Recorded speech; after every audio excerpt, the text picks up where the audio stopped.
ওমানে গাড়ির ভিতর নিহত হওয়া এই যে 4 ভাই তাদের ইতিমধ্যে মানে ময়নাতদন্তের প্রতিবেদন হাতে চলে এসেছে। আপনারা আমার স্ক্রিনের দিকে একটু লক্ষ্য করুন, প্লিজ একটু লক্ষ্য করুন। ইনি হচ্ছেন এই নিহত পরিবারের খালাতো বোনের জামাই, যার নাম হচ্ছে সাগর। ইতিমধ্যে তিনি রাঙ্গুনিয়ার কয়েকটা নিউজ পত্রিকাতে তিনি ইন্টারভিউ দিয়েছেন যে এটা আসলে তাদের যে মৃত্যুটা হয়েছে সেটা একদম ন্যাচারাল। তো তার বক্তব্যটা আগে শুনুন, তারপরে এই বিষয়ে কিছু বিস্তারিত আলোচনা করব।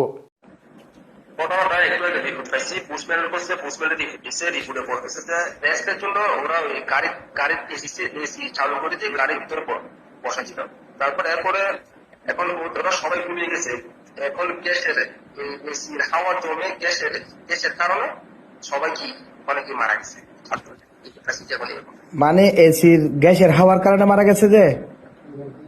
হ্যাঁ, এরকম ঠিক আছে, ডাক্তারের সাথে সরাসরি ওটা আবার কথা হয়েছে। ঠিক আছে, পোস্টম্যানের রিপোর্টটা দেবে না। ঠিক আছে, পোস্টম্যানের রিপোর্টটা তখনই দেবে যতদিন ওই ক্যাশে পাঠাবে সেদিন দেবে যে।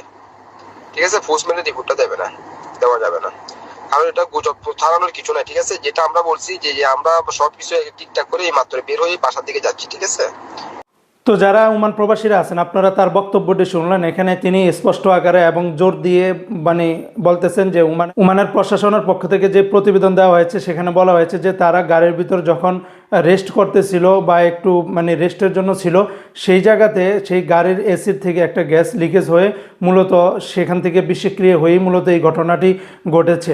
এখন যারা বিশেষ করে ওমানের টেকনিশিয়ান বা যারা এতদিন এসির কাজকাম করে এরা সবাই কিন্তু বলতেছে যে ভাই মানে লাইফে কখনো এরকম ঘটনা কেউ দেখেনি।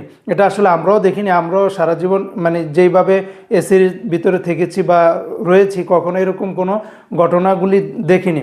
বাট বিজ্ঞান এবং প্রযুক্তি টেকনোলজি মানে কথাটা কিন্তু ভিন্ন, যে এসির থেকে যখন যে কোনো গ্যাস বা যেটা বিষক্রিয়া জাতীয় গ্যাস হয় সেটা মূলত কার্বন মনোক্সাইড একটা গ্যাস মানে নিষ্ক্রিয় হয়। সেই গ্যাসের না থাকে কোনো গন্ধ, না থাকে কোনো ধরনের মানে ব্যাড স্মেল, যার কারণে পরবর্তীতে ওটা আস্তে আস্তে মানব দেহের সাথে ঢুকে রক্তে মিশে পরবর্তীতে তারা অতি দ্রুত ওখানেই অজ্ঞান বা অচেতন বা নিঃশেষ হয়ে যায়, যেটা আসলে কেউ বুঝতে পারে না।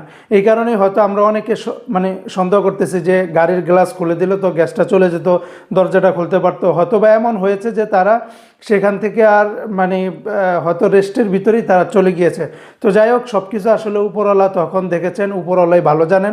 আমরা শুধুমাত্র নিউজের উপর ভিত্তি করে আপনাদেরকে হয়তো বা এই কথাগুলি বলতে পারি, এর বাইরে আর কিছু না।